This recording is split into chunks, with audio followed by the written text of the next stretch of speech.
신실한 그리스도인이라면 누구나 신앙생활을 잘 하기를 원하죠. 그래서 우리가 교회에서 또는 어떤 말씀을 통해서 신앙생활의 필수적인 그런 중요한 내용들을 늘 배우려고 하고 또 그것을 알고자 합니다. 또 그렇게 본인이 배우고 알게 된 것을 어떻게든 또 이 삶 가운데 살아내려고 부단히 노력을 하죠. 사도 바울이 했던 표현처럼 나를 쳐서 복종시키는 삶을 살아가는 것입니다. 그러니까 이런 삶을 살아가는 분들을 이렇게 보면 참 진짜 마음 깊은 곳에서 우러나는 그러한 어떤 응원, 이걸 진심으로 제가 하게 되고요. 또 그런 분들을 볼 때 제 자신이 부끄럽기도 하고 또 그런 분들이 너무 이렇게 존경스럽게 느껴지기도 합니다. 자, 그런데 그러면서도 이렇게 한편으로 드는 어떤 아쉬움들 또는 어떤 안타까움들, 이런 것들이 있어요. 그러니까 본인이 그렇게 알고 있는 것들을 정말로 살아내려고 노력을 하시는데 그걸 뭐 요령이라고 해야 될까요? 아니면 어떤 원리라고 해야 될까요? 이것을 알지 못하고 또는 그것이 없이 하려고 하다 보니 잘 안 되기도 하고 점점 그게 이제 그런 삶이 이렇게 버겁기도 하고 말이죠.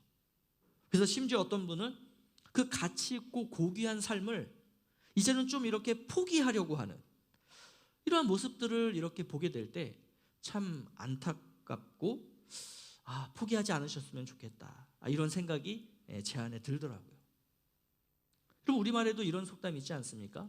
구슬이 서말이라도 꿰어야 보배다. 그러니까 신앙생활도 그런 것 같아요. 우리가 잘 알고 있는 어떤 신앙의 내용들, 하나님 나라의 가치들을 이 성경이 말씀하시는 원리대로 이렇게 잘 꿰을 때 그때 우리는 하나님이 기뻐하시는 그러한 신앙생활을 할 수 있다는 것이죠. 오늘 본문에서 예수님은 사랑이 무엇이고 순종이 무엇인지를 설명해 주세요. 이 사랑과 순종이라고 하는 신앙생활의 핵심 가치라고 할 수 있겠죠. 여러분, 이것을 주님은 우리가 어떻게 그걸 살아낼 수 있는가, 그 원리를 오늘 본문에서 말씀해 주고 있다는 거예요. 그래서 오늘 우리가 이 사랑이라는 것이 무엇인가, 또 순종이라는 것이 무엇인가, 이 사랑과 순종의 삶을 살려면 어떤 원리 또는 우리가 이걸 어떻게 꿰어야 되는가, 이런 부분들을 오늘 말씀을 통해서 함께 좀 살펴보려고 합니다. 자, 이것을 위해서 먼저 오늘 본문의 구조를 좀 살펴보면 좋겠어요. 우리가 15절 말씀에 어떤 말씀이 있었냐면, 우리가 제일 오늘 본문의 처음 구절이죠. 15절에 이런 내용이 있어요. 너희가 나를 사랑하면 나의 계명을 지키리라. 그리고 우리가 읽었던 마지막 구절이죠. 24절인데 나를 사랑하지 아니하는 자는 내 말을 지키지 아니하나니, 이런 내용이 있어요. 그러니까 너희가 나를 사랑하면, 이걸로 시작을 하고 너희가 나를 사랑하지 아니하면 내 말을 지키지 않을 거야, 이걸로 어찌 보면 이 구절이 마치는 거죠. 자, 계명을 지킨다는 게 뭐겠어요? 순종을 얘기하죠. 자, 그러면서 이렇게 사랑하면 이럴 거야, 사랑하지 않으면 이럴 거야, 이런 이제 뉘앙스도 되게 재밌는 그런 표현인 것 같아요. 자, 그러면 너희가 나를 사랑하면 내 계명을 지킬 거고 나를 사랑하지 않으면 내 말을 따르지 않을 거야, 이렇게 처음 시작하고 맺는 요 사이에 어떤 지금 내용이 들어가 있냐면 성령 하나님에 대한 이야기가 나와요. 자, 그리고 예수님은 요 말씀을 마치신 후에 또 어떤 이야기를 해주시냐면 성령 하나님에 대한 이야기를 해주세요. 여러분, 이러한 본문의 구조, 요 예수님은 이러한 구조를 통해서 우리에게 뭘 말씀하시고 싶은 것일까? 다시 말해서 우리가 처음에 함께 나눴던 것처럼 여기에 어떤 신앙생활의 원리 또는 원칙이 담겨 있을까? 이런 부분들을 우리가 좀 오늘 함께 나누기를 원하는 것입니다. 자, 이것을 알려면 오늘 본문에 등장한 이 중요한 요소 세 가지, 사랑이 무엇인가, 순종이 무엇인가, 성령이 무엇인가, 이걸 좀 우리가 알아야 됩니다. 자, 먼저 첫 번째 요소인 사랑을 한번 살펴보죠. 여러분, 세상에서 가장 마음 아픈 사랑, 그 뭘까요? 이건 뭐 다 아시잖아요. 짝사랑이죠. 혼자 하는 사랑, 나만 사랑해, 저 사람은 나를 사랑하지 않아. 얼마나 이게 가슴 아파요. 뭐 안 해보신 분들은 모르겠지만 해보신 분들은 다 알아요. 그죠? 모르시는 척 하시고 그러세요. 다 아시면서. 조금 전에 봤던 그 15절의 말씀과 이 24절의 말씀을 여러분 한번 연인 버전이라고 그러면 그렇고 그러니까 로맨틱한 버전으로 제가 다시 한번 이렇게 이렇게 낭독을 해드릴게요. 한번 그걸 들으시면서 예수님이 지금 우리를 사랑하신다라는 사랑이 어떤 건가를 한번 묵상을 해보십시오. 자, 만약 당신이 나를 사랑하신다면 내 계명을 지킬 거예요. 그러나 만약 당신이 나를 사랑하지 않으신다면 내 말을 지키지 않으시겠죠. 그럼 어떤 느낌이 드세요? 자, 우리가 분명히 이 구절을 통해서 생각하고 알아야 될 게 뭐냐면 오늘 본문은요, 창조주이신 주님이 피조물인 인간에게 우리는 감히 쳐다보지도 못하는 그러한 존재가, 신적인 존재가 우리에게 너희들 나 사랑해야 된다? 너희 사랑하지 않으면 큰일 나? 뭔가 이렇게 사랑을 명령하는 그러한 뉘앙스가 어디에도 없다는 거예요. 오늘 본문을 자세히 보면요, 예수님은 제자들에게 일방적으로 너희들은 나를 사랑해 이런 말씀을 하시는 게 아니라 내가 너희들을 얼마나 사랑하는 줄 너희들은 알고 있니? 이러한 내용들이 오늘 우리가 읽었던 본문 여기저기에 가득 빼곡히 담겨 있다는 거예요. 자, 그게 뭔가 한번 찾아보겠습니다. 자, 먼저 17절 말씀이에요. 그러나 너희는 그를 아나니. 너희는 그를 아나니. 자, 19절. 너희는 나를 보리니 이는 내가 살아있고 너희도 살아있겠습니다. 너희는 나를 보리니. 자, 20절. 내가 너희 안에 있는 것을 너희가 알리라. 너희가 알리라. 또 21절. 나도 그를 사랑하여 그에게 나를 나타내리라. 또 23절. 우리가 그에게 가서 거처를 그와 함께 하리라.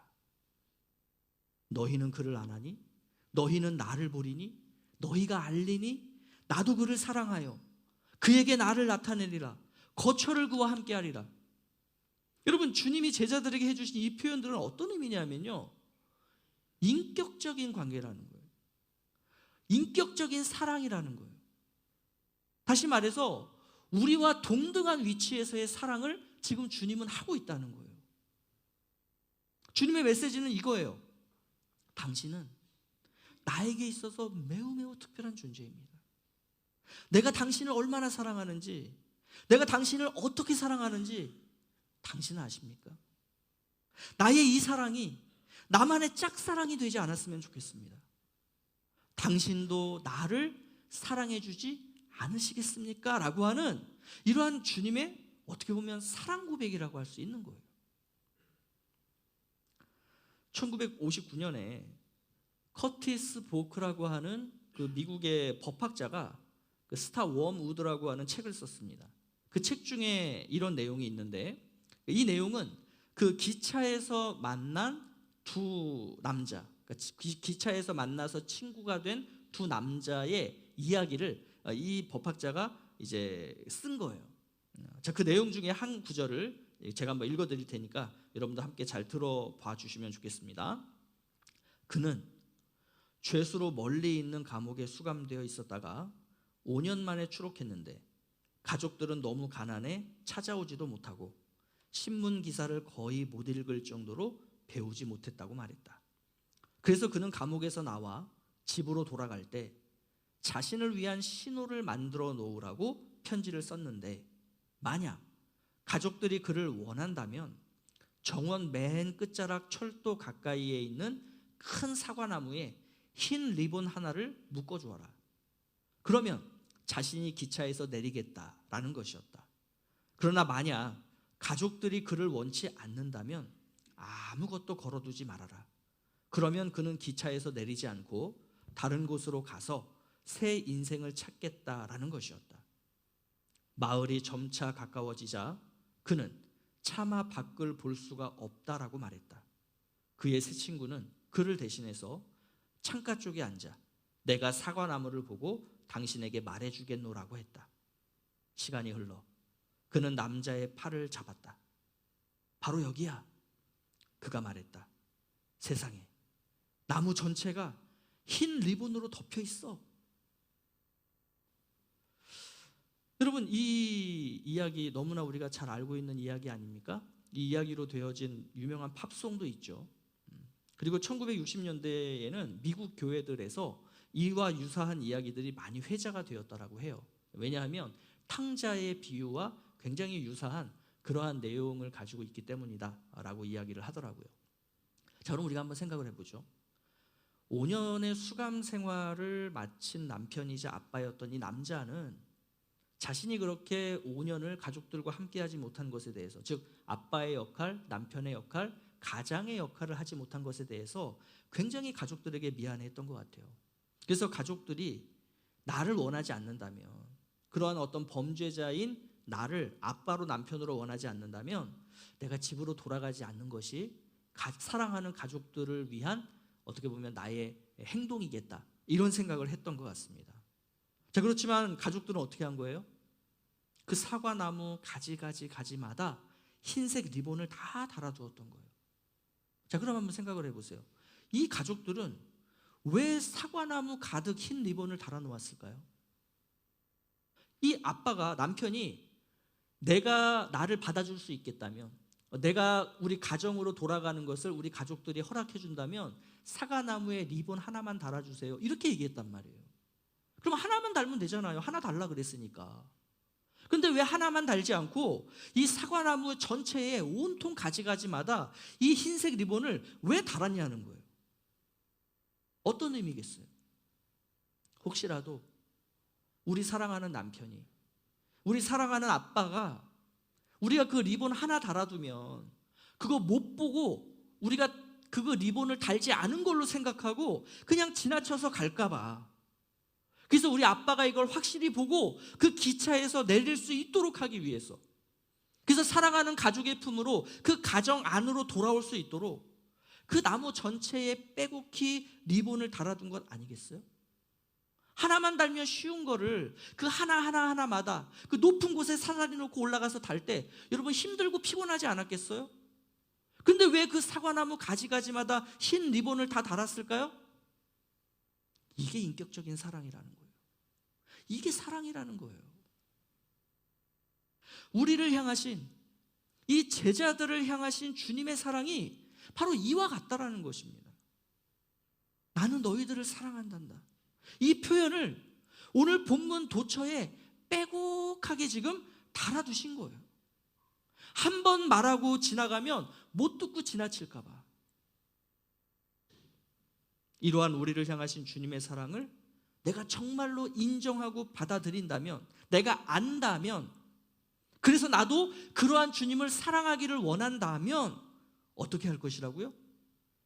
나의 계명, 주님의 말씀에 순종할 것이라고요. 자, 그러면 우리가 주님의 사랑이 어떤지 알았어요? 아, 진짜 주님은 우리를 사랑하는구나. 창조주로서의 사랑이 아니라 똑같은 인격적인 관계로서의 사랑을 우리에게 지금 보여주고 계시구나. 아, 나도 그런 주님을 사랑해야 되겠다. 그래서 나도 주님께 순종해야 되겠다. 그러면 순종이 뭐냐는 거예요. 여러분, 순종이 뭘까요? 우리는 어떻게 하면 순종할 수 있을까요? 여기에 굉장히 중요한 원리가 나타납니다. 바로 주님께 대한 순종은 사랑에서 출발해야 된다는 거예요. 다시 한번 말씀드려요. 주님께 대한 순종은 사랑에서 출발해야 된다는 거예요. 사랑이 없이 주님 말씀에 따르는 것, 여러분, 이건 순종이 아닐 수 있습니다. 이건 맹목적인 복종이거나 자신의 어떤 정욕을 이루기 위한 전략적 이용일 뿐이에요. 그래서 사랑과 순종은 늘 같이 붙어 있어요. 이 두 가지는 절대 떨어질 수가 없어요. 떨어지면 안 되는 거예요. 이 원리를 알아야 된다는 거예요. 순종은 늘 나를 향한 주님의 사랑과 주님을 향한 나의 사랑에서 시작되어야 돼요. 이 원리를 모르고 우리가 순종이란 것을 한다라고 하니까 어떤 일이 발생합니까? 순종하다가 상처받았다는 거예요. 순종하다가 시험에 들었다는 거예요. 그래서 도대체 왜 상처받으신 거예요? 어떻게 시험에 드신 거예요? 이야기를 들어보면 그 상황은 이해하겠어요. 그래서 상처받으셨구나. 그래서 시험에 드셨네요. 안타깝네요. 상황은 이해를 하겠어요. 그런데 솔직하게 제가 이해를 못하겠는 부분은 이거예요. 근데 이분이 한 게 순종이 맞나? 순종한 것이 맞나? 상처받았다고 찾아오셨잖아요. 시험에 드셨다고 찾아오셨잖아요. 근데 제가 그분에게 그런데 저기요, 혹시 진짜 순종하신 게 맞아요? 이렇게 물어볼 수는 없잖아요. 그죠? 힘들어하고 있는데 그렇겠군요. 되게 힘드셨겠군요. 아이고 어떡하죠? 근데 솔직히 속에서는 계속 무슨 질문이 저는 생각날까요? 근데 하신 거 순종 맞아요? 진짜 순종하신 거 맞아요? 왜 이게 저는 궁금할까요? 성경의 원리로 보자면 사랑에서 비롯된 순종을 한다면 상처를 받는다? 시험에 든다? 이게 사실 말이 안 되는 거거든요. 상처받았다는데, 시험에 들었다는데 순종이 맞아요? 여러분, 순종이 힘드십니까? 그러면 내가 주님을 사랑하는가를 먼저 점검을 하셔야 돼요. 자, 순종하다가 상처받았어요? 순종하다가 시험에 드셨어요? 그렇다면 내가 한 게 진짜 순종인가를 점검해 보셔야 돼요. 자, 그러면 내가 한 게 진짜 순종이 맞는지 아닌지를 점검하려면 순종이 뭔가를 아셔야 점검을 하겠죠. 그죠? 자, 이걸 알아야 순종을 할 수 있어요. 우리가 주님께 해야 한다는 순종, 주님이 너희들이 나를 사랑한다면 내 계명에 따를 거고 내 말에 순종할 거야 라고 하셨을 때 이 주님의 말씀, 이 주님의 계명이 뭐냐는 거예요. 근데 이 이야기를 이미 사실은 오늘 본문 앞에서 주님이 먼저 말씀하셨어요. 자, 그게 뭐냐면 13장 34절 말씀입니다. 자, 아까 우리 기도하신 우리 한 집사님도 이 구절을 말씀하셨죠. 우리 같이 한번 읽어볼까요? 시작. 새 계명을 너희에게 주노니 서로 사랑하라. 내가 너희를 사랑한 것 같이 너희도 서로 사랑하라. 그러니까 서로 사랑하라는 것이 예수님의 말씀이고 예수님의 계명이라는 거예요. 자, 이 이야기를 다른 복음서의 저자들은 이렇게 표현했죠. 내 마음을 다하며 목숨을 다하며 힘을 다하며 뜻을 다하여 너의 하나님을 사랑하고 내 이웃을 내 몸과 같이 사랑하라. 이게 서로 사랑하라라고 하신 그 예수님의 계명이에요. 그러니까 이 사실을 굉장히 일찍부터 알았던 분도 계세요. 그게 누구냐면 구약시대의 사무엘 선지자죠. 이 사무엘 선지자는 그렇게 말했어요. 순종이 제사보다 낫다. 순종이 예배보다 낫다. 어떤 의미냐 하면 주님 사랑하지 않아도 예배할 수 있다는 거예요. 그 예배라고 하는 행위는 주님을 사랑하지 않아도 얼마든지 할 수 있다는 거예요. 지금 여러분이 이 자리에서 예배를 드리시는 것도요, 주님 사랑하지 않아도 얼마든지 이 자리에 나와서 예배라고 하는 행위는 할 수 있다는 겁니다.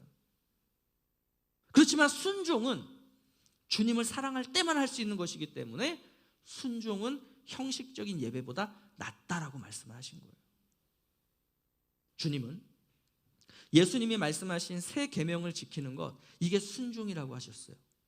자, 이걸 우리가 생각을 할 때, 이 계명을 생각을 할 때 우리가 좀 늘 잊지 않으셨으면 좋겠는 게 뭐냐면 예수님의 말씀은 어떤 형이사각적인 얘기가 아니에요. 뭔가 이렇게 뜬구름 잡는 것 같은 어떤 눈에 보이지 않는 거창한 이상이 아니라는 거예요.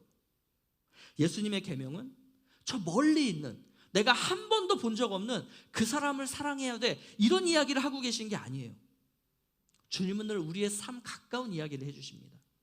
다시 말해서 어떤 의미냐면 지금 여러분들이 늘 만나는 사람, 여러분과 살을 부대끼며 살아가는 사람들, 그리고 지금 여러분 양옆에 계신 이분들, 여러분 이분들을 사랑하라는 거예요. 어느 날 내가 이렇게 예배를 드리고 있는데 하나님께서 내 옆에 또 우리 공동체 안으로 보내주시는 사람들이 있잖아요. 그 사람들을 사랑하라는 거예요. 그러면서 순종의 시작, 그것이 뭐냐? 지금, 그리고 바로 여기서부터. 예배 끝나고 나가서부터가 아닙니다. 내일부터가 아니에요. 지금이에요. 그리고 여기에서부터 우리의 순종은 시작이 돼야 되는 거예요.